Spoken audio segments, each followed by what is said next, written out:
Hello, hello. This is part 3C. We're going to look at the end of Reconstruction. So, the last video we talked about how the Reconstruction showed all these promising gains for the freedmen. The South was being reconstructed to help protect freedmen's rights. Now we're going to see how that all falls apart and what it's going to lead to the Jim Crow era in the South. So, it kind of goes back to the feelings of the white Southerners that were felt like they were being subjugated by the United States, the former, what we called the North.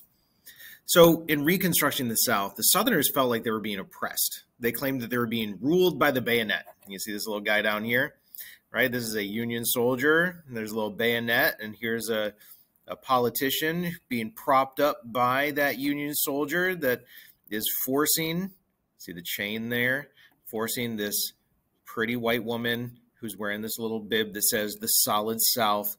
They're forcing to carry this burden. And of course, this is a carpetbagger. Now, why does that matter? Because carpetbaggers. Carpetbaggers were seen as Northerners that had come into the South, and they were so excited at the opportunity of getting elected by the former freedmen and other Southerners, the other Northerners that had come into the South, that they tore up their carpets and got down there as quick as they could. Southerners felt like this was being oppressed by the North.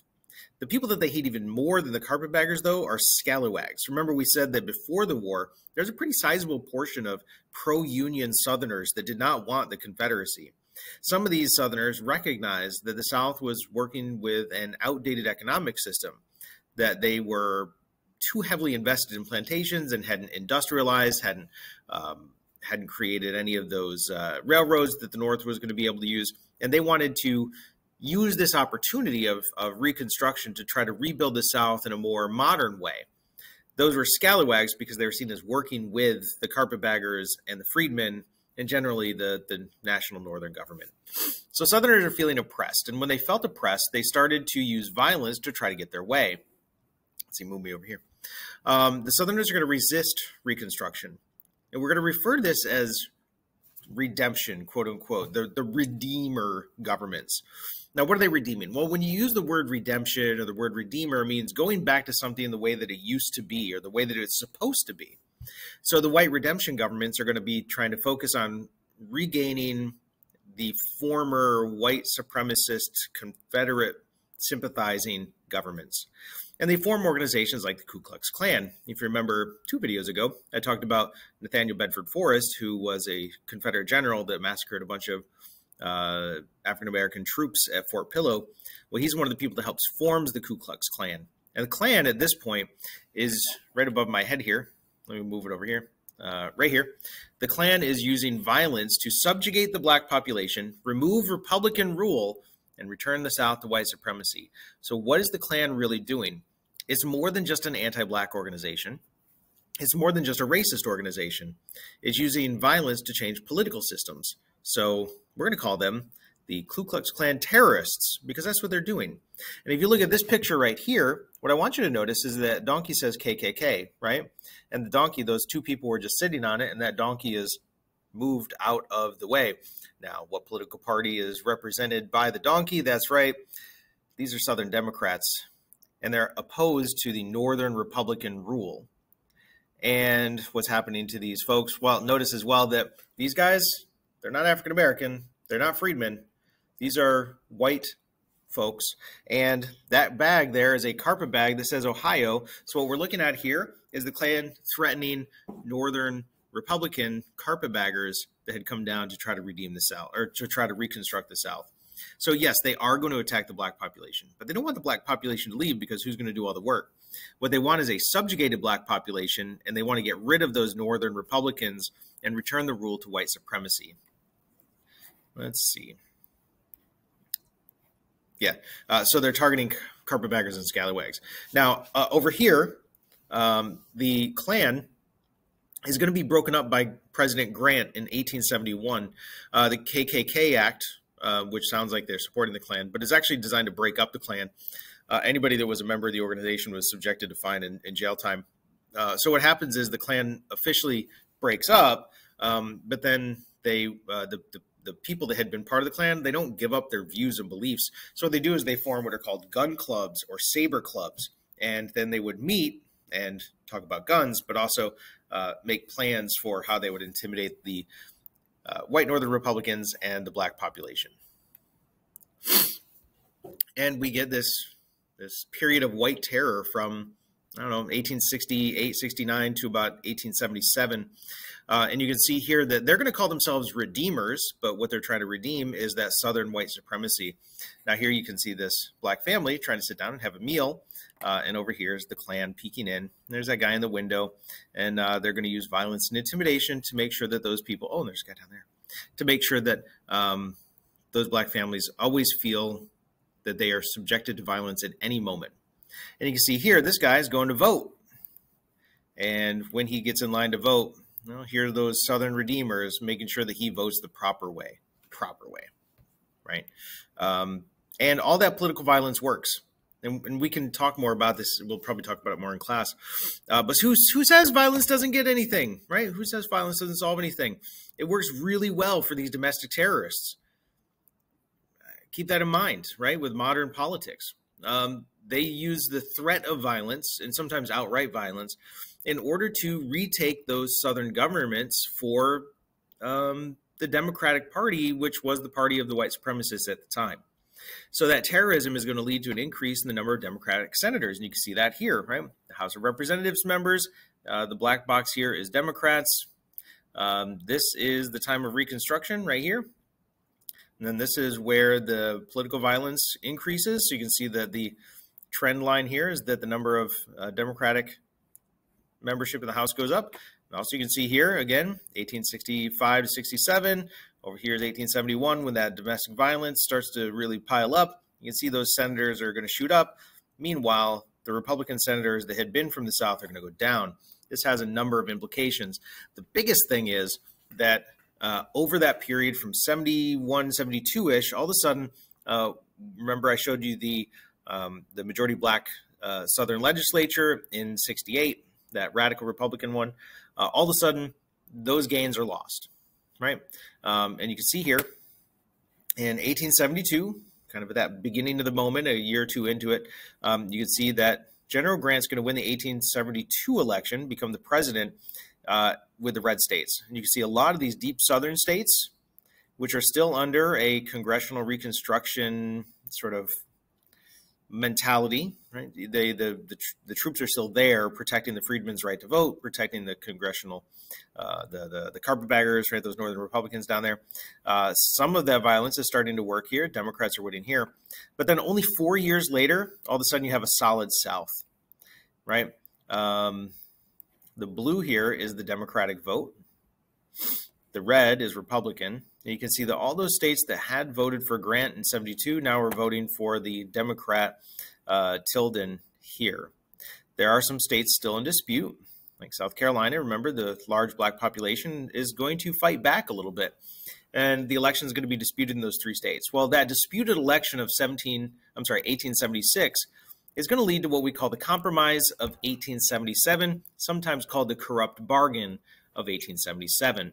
And if you look at this picture right here below us, this is a Confederate soldier, and this is a Union soldier, and this is Lady Liberty, and they're crying over the memory of the Union for a useless war, right? Memory of the Union, and it was a useless war, and the North is giving in. You can see kind of the upside down flag, and here's the Confederate flag, and they're acting here like the Confederate won. You see North and South. So what happens with the Corrupt Bargain of 1877 is that the Republican candidate in this disputed election in 1876, neither side had gotten enough electoral college votes to win the election outright. So Hayes makes a deal with the Southern Democrats that if the Republican Hayes is made president, he will remove the troops from the South and basically let the Southern Democrats have control of those Southern governments again. The rule by the bayonet has ended. The white supremacist domestic violence has succeeded. And while Hayes is made president, they agree to this compromise. Hayes is made president. The Southern states are largely now left to govern themselves. So they are, in a sense, following a states' rights argument here. What they established are Jim Crow laws. Now, Jim Crow laws are meant to limit the effect of radical Reconstruction. We know about some of them. First of all, you probably know about the poll tax and the literacy tests. These are ways to overturn the 15th Amendment, right? The 15th Amendment shall not be denied the right to vote based on race, creed, previous condition of servitude, but it doesn't say anything about wealth, and it doesn't say anything about education status. So what these southern states did was they passed laws that said you had to pay a poll tax, right? So if you were poor, you couldn't pay the poll tax, you didn't get to vote. Most of those African Americans are going to be sharecroppers. Talk about that in a second. They're not going to be able to pay the poll tax. And if they could, they saved up their money, they paid the poll tax, they would have to pass a literacy test, right? Because you don't want ignorant people voting. The problem with that is that the literacy test wasn't just could you read and write. You had to have they would give you a test that was subjective. So the person that was giving the test would have an excuse to deny them the ability to take the test, regardless of how literate and educated they were. So poll test and literacy test. Oh, but there are poor and uneducated white folks. So they also passed the grandfather clause. If your grandfather was allowed to vote, then you're allowed to vote, which means that the African Americans couldn't, but the white folks could. But more importantly, so that's the voting restrictions. That overturns the 15th Amendment. It's also going to promote racial segregation in public facilities. Now, what does that mean? That means that you can have black and white water fountains, or like this sign down here, whoop, that sign, the colored waiting room, right? Again, the language changes over time, but there would be a black and white waiting rooms, so you could have people segregated in all of those public places. So it's legally separate, but equal. And that is soon going to be established as legal precedent in Plessy versus Ferguson. Now, all of this is maintained with vigilantism. All of this is maintained with the KKK and lynching. Now, over time, the lynchings declined, but that's because the lynching early on was so effective that African Americans didn't really challenge the system as much because they knew that they could be murdered without any sort of repercussions to the people doing the murdering. We'll talk a lot more about lynching as we go on, but the Klan, largely after Reconstruction, kind of goes away, and lynching is taken up by more of a social atmosphere with these vigilantes, these people that are working outside of the law. So just kind of recap on reflecting on African Americans' rights. For a brief time, African American men did have the right to vote with the 15th Amendment, but Jim Crow laws and political violence and intimidation by angry white folks in the South limited that suffrage. They did have economic equality, but we're going to talk about being stuck in sharecropper agreements in just a second. There are due process rights and equal protection provided by the 14th Amendment, overturns Dred Scott versus Sanford. But state-level segregation laws will reinforce racial segregation when Jim Crow is established. And lastly, this idea that the 13th Amendment ended slavery, well, some of these states are going to try to get around that as well through what's called the Convict Leasing system. Essentially, the states would pass laws, things like jaywalking laws, no spitting on the streets, public lewdness, these kinds of things, things that were very easy to see people breaking. And then law enforcement would target non-white populations in order to arrest them, get them into the system. They'd get a minor sentence, a year or so. But then once African Americans and other non-white populations were in the system, it was easy to find reasons to keep them in the system. So once they're in prison, they can be forced to work really as long as the state wanted to keep them working. And because they are being punished, and the 13th Amendment said you could not be enslaved except by a duly prosecuted crime, they're allowed to be worked, right? They can go out of chain gangs, but a lot of the states would put them back into plantations, right? They would lease out that labor to the highest bidder. The labor doesn't get any of the money, but the prison operator does, and the state. Oftentimes, former plantation owners would lease out these chain gangs, these people that were working off their prison sentences. So the convict leasing system explains a lot, leading into what we'd call the mass incarceration systems we have today. Now, this is my own picture right here. This is in the South Carolina State House, about 5 feet away from the House of Representatives door. This is a plaque to Mary Amarantha Snowden.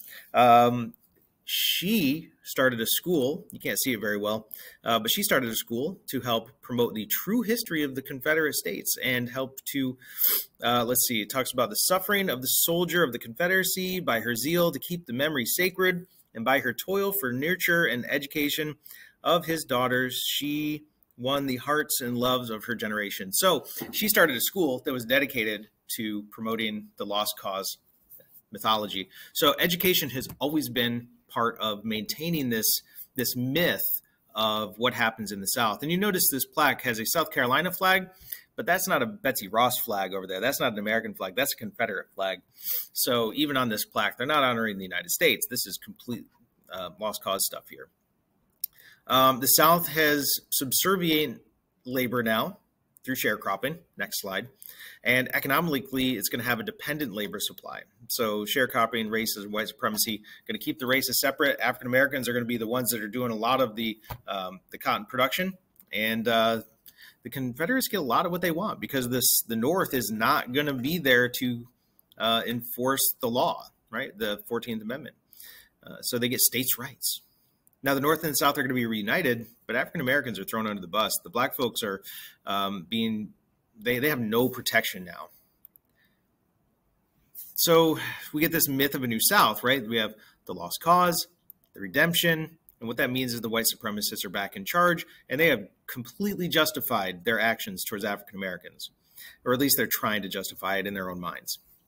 There is some economic growth, some diversity. There's more textile mills in the South now. They're going to try to break unions because they want to keep labor costs low. There is still a tobacco industry. Coal mines start to spring up. There's increase in the steel making, like there's a steel plant down in Georgetown in South Carolina.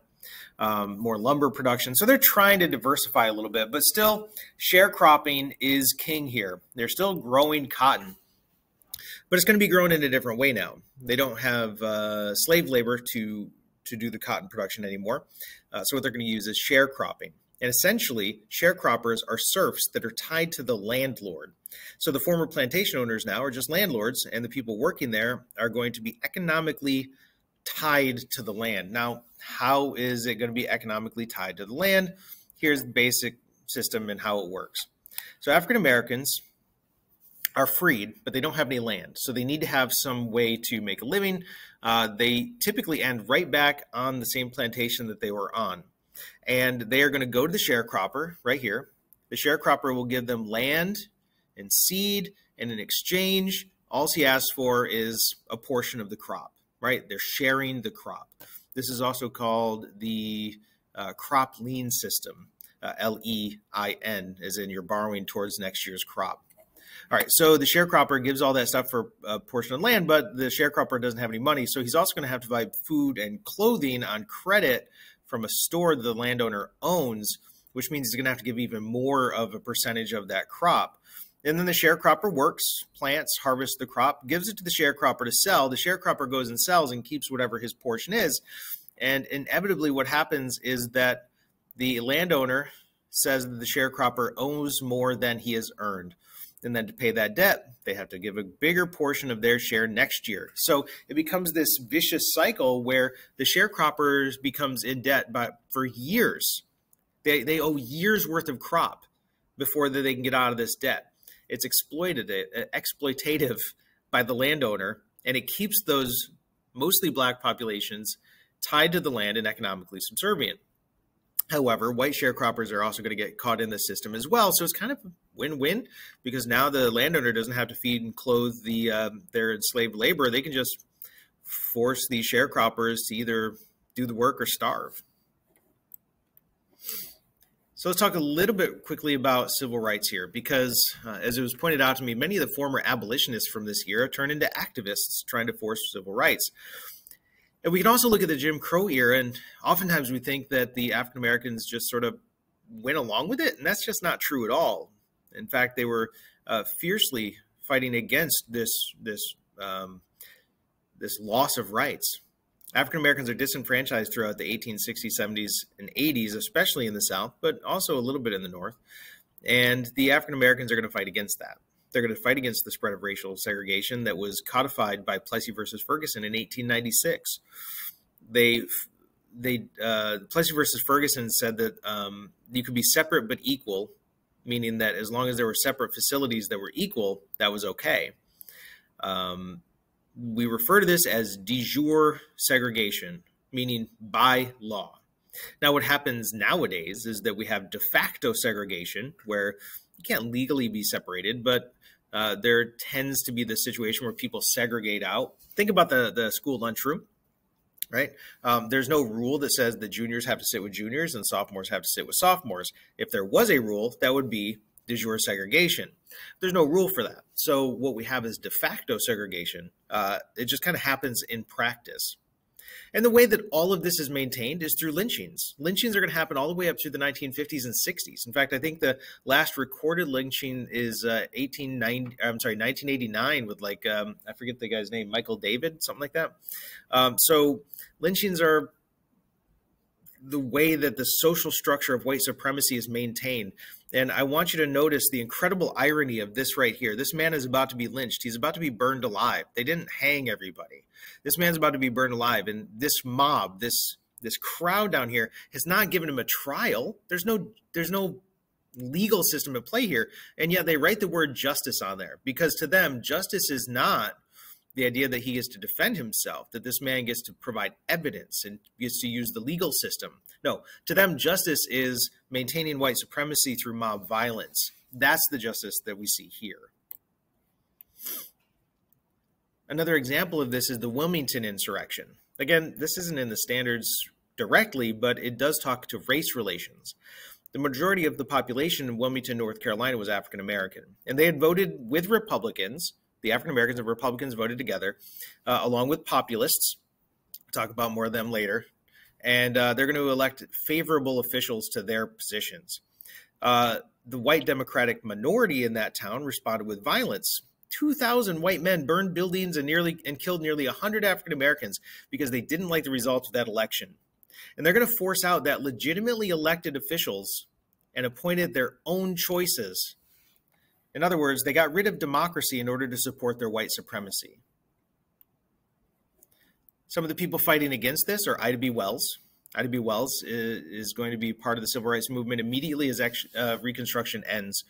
She was an early leader. She's going to fight against lynching. She publishes a book called The Red Record, which criticizes white Southerners for their lynching.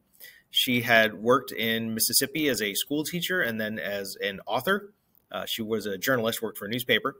When she writes out her criticisms of lynching as a practice, they threatened to lynch her. So she had to move to Chicago. She ends up helping to found the NAACP, the National Association for the Advancement of Colored People, along with a few other civil rights leaders. She ends up working with Jane Addams and helps create the Settlement House movement. We'll talk about that later. And she's going to start arguing for women's suffrage. Again, as soon as Reconstruction ends, advocates are starting to propose ways to fight for civil rights. Another individual is Booker T. Washington. Booker T. Washington believed in vocational education, that is, education to learn job skills, as the #1 path to citizenship.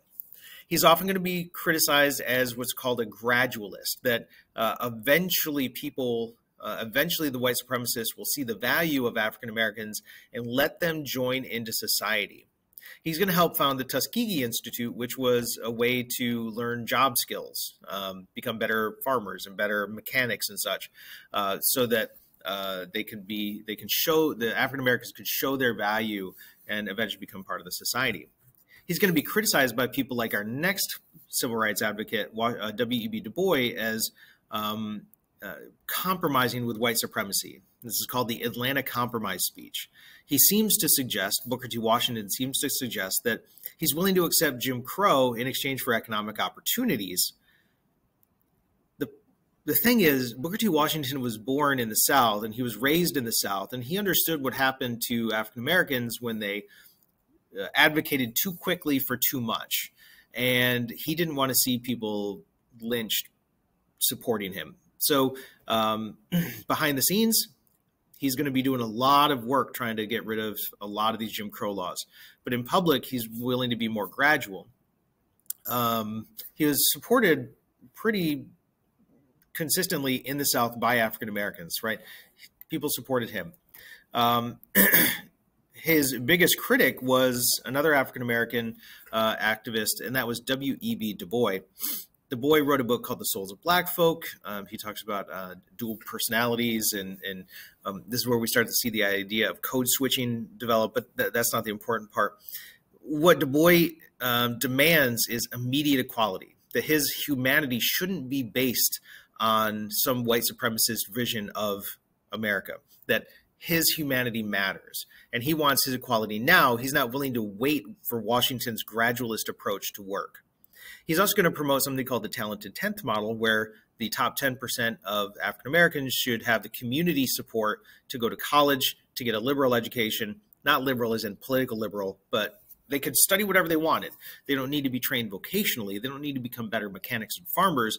They can go study 14th century French poetry if they want. Part of this is so that they can go out and learn things like they can learn to be doctors and lawyers and come back into their community and help become leaders and role models there. But part of it is also just to show that they are capable of competing and being on the same level with those people that were trying to oppress the Black community. Now, the thing that's important to remember is that Wells, Washington, and Du Bois are going to disagree on tactics, and approach, but they're all going to agree on the idea that African Americans deserved equality and they deserve their humanity respected.